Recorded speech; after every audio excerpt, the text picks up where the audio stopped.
Taking another look at the Surface Laptop Studio by Microsoft. One of the reasons I sold my Surface Book 3, even though I loved it so much, and sold every other Surface. I've had all of the Surface products, mainly the Surface Book 1, Surface Book with Performance Base, Surface Book 2, and Surface Book 3. I loved every one of them, especially the detachable display. Obviously, this one isn't, but they have this new trick here, obviously, where you can do this. And I love this screen. And what always held me back, no matter how much money I made with these products as a consultant in my business, um,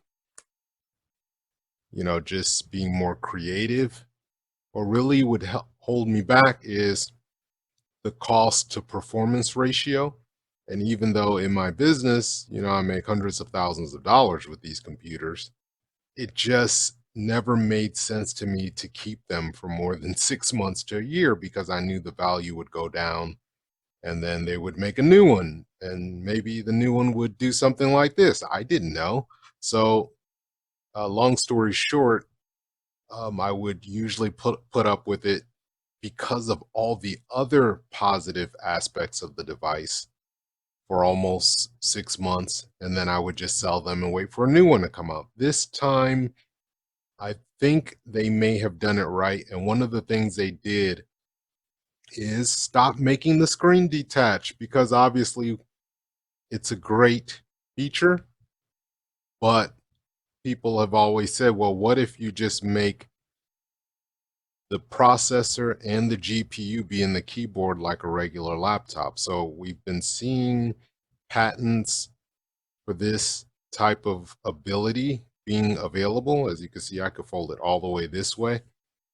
And then back here at the bottom, this is almost like a fabric type material here. And this is plastic or magnesium, probably magnesium. And then there's a hinge inside of here. And as you can see, if I don't do anything, it can be just 100% at a 90-degree angle. And then as soon as you flip it down, it connects. And you could actually use it the other way where you flip it that way. But what I learned is if you want to make it come forward, you need to hold on to the computer and pull it forward this way. And Microsoft and other reviewers have said there are two positions. Yes, there are. So the magnets kind of lock you in here where you could use it without the keyboard and connect a wireless keyboard or use this to play games. Right now, Best Buy is giving away a free Xbox controller with this. So if you're into games, you could do that.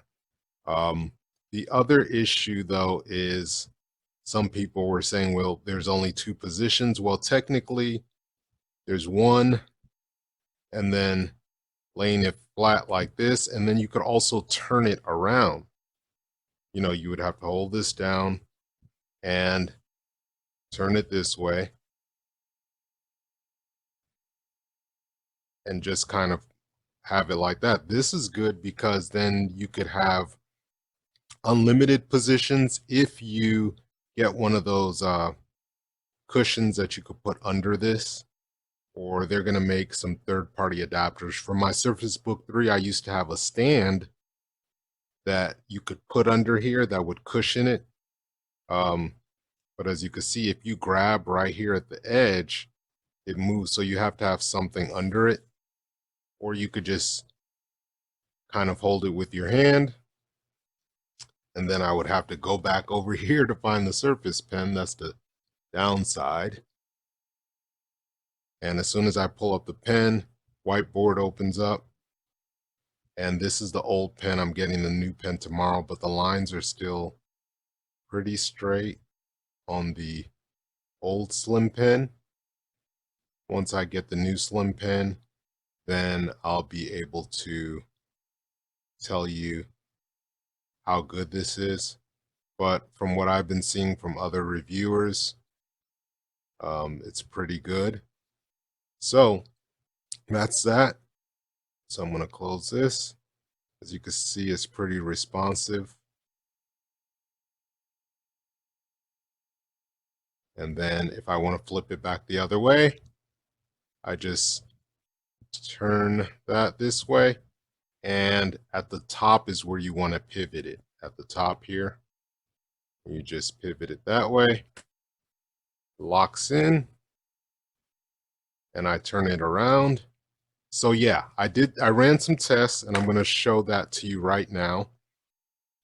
And I always do a video rendering test because it hits the CPU and the GPU at the same time. And in the past, most Surface Books would be slower than my 10-year-old, well, at the time, 7-year-old desktop 3770 i7.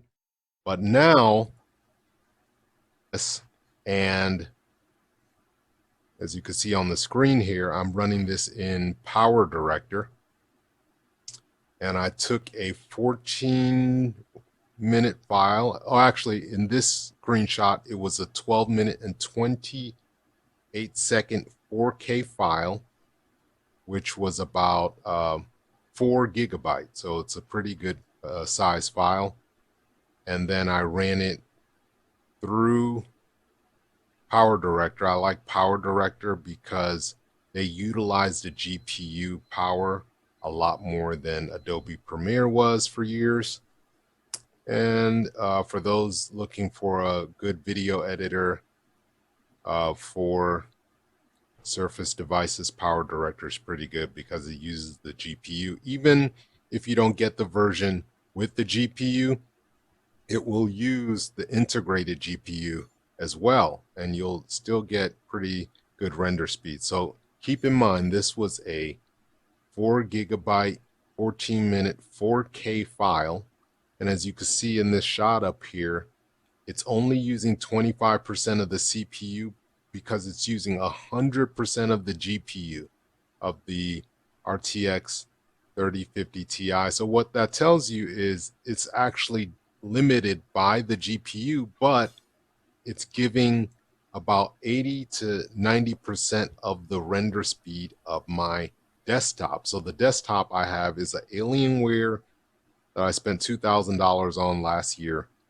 It has a 2080 Super, which, you know, we used to think that was a couple years old, but now that's $1,000 graphics card, or maybe $1,500. And it has a i7 10700, whatever the 10th series top of the line 6-core processor was. And I know you can't really see it, but it took about 9 minutes and almost 10 minutes. And the desktop did it in 8.5 minutes. So only about a 15% difference. So I was really happy about that. And what that tells me, especially right here, if you see the CPU, we were only using about 27% of the CPU when rendering this file. You see it says 25% down here, and it never really throttles. I'm obviously plugged in. I haven't tested this yet unplugged, but I will certainly do that. But plugged in, if you want to have a desktop replacement, it does pretty well. So that's good news. And the CPU is a H series CPU that you would see in gaming laptops, but it's only 4 cores. So I wanted to see how much of the CPU would be used to render this file, because usually when you're rendering a 4K file, and again, this is the H.265 codec, which just means the algorithm they use to compress the file, which is the latest one. So it compressed it from a 4 gigabyte file to a 1 gigabyte file. So it made it very small, a lot smaller, over 75% smaller. if my math is right. And it got it done in 10 minutes. And again, this was a 12-minute 4K file, and it got it done in less than the time it took to record the video, which is great. So that means that, if you want to do intense work on this computer, you can use it as a desktop replacement. And the other thing is, for those people that need an even better GPU or better graphics, you can now connect an external GPU to this. I don't know why you would do that though, because the GPU prices right now, any good one is going to cost you over $1,000. The case is going to cost you $400. You might as well build a desktop for that. But then some people say they want to have one system, but I'm going to show you in another video how I just use software to connect to my desktop. If I need to do something more intense, I could do that from anywhere over the internet and work from my Surface laptop. So that is really encouraging, because as you could see, it's about halfway complete, and it says here that there is 5 minutes remaining, and it's only been going for about 5 minutes. So like I said, it's about a little bit faster than 1x speed, meaning that if you do something or record a 4K video that's 15 minutes, it should be finished in about 12 minutes. And that is also using the NVENC encoder that most video editing programs use now. So you're going to get different speeds in Adobe, you're going to get different speeds in your CAD programs, but this is still showing that the CPU is good enough, and the GPU, although it's using 100% for this specific task because it's a 4K video, in most cases, you'll be fine using this and using this as a desktop replacement. So if this came out a year ago, I probably wouldn't have purchased my desktop. And then the other reason to buy something like this is because GPU, graphic intensive projects, GPU programs, graphics cards, they're all really expensive now because of everybody trying to use them for Bitcoin and cryptocurrency. So even though the prices have gone down a little bit, they're way more expensive than they used to be. A graphics card that I bought almost 10 years ago for $300, that same graphics card, a 960, is over $500, $400 to $500 right now, 10 years later. What does that tell you? So if I can get 90% of the performance of a desktop for a sustained period of time, and I can get it in a portable package, right now, you really can't beat that because graphics cards are so expensive, unless you want to get an M1 Mac. M1 Macs are good too, but then you have to use everything Mac. You have to make sure you buy Final Cut, which is $300. You have to make sure you get all their software. Then you have to get an iPad. With Windows, you can get whatever you want. I have iPads and iPhones, but I still love the portability of a 2-in-1, or they're calling this a 3-in-1 now, I guess. But yeah, so that is what I have found so far. So you run some tests yourself if you can. As far as heat, on the graphics card, if it was about 51 degrees Celsius, you can convert that, which I don't think is bad. I'm only using 8 gigs of the 16 gigs of memory.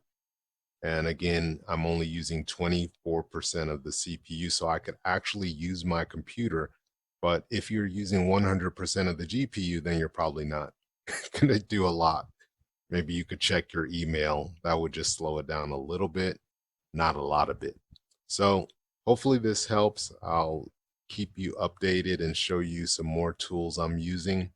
I'll compare the writing and the drawing ability once I get the second version of the Slim Pen, and I'll compare it to my Wacom 21-inch monitor, and I'll compare it to the Surface Pro 8 and the Surface Pro 7. If you have any questions, let us know. This is Flo, signing out.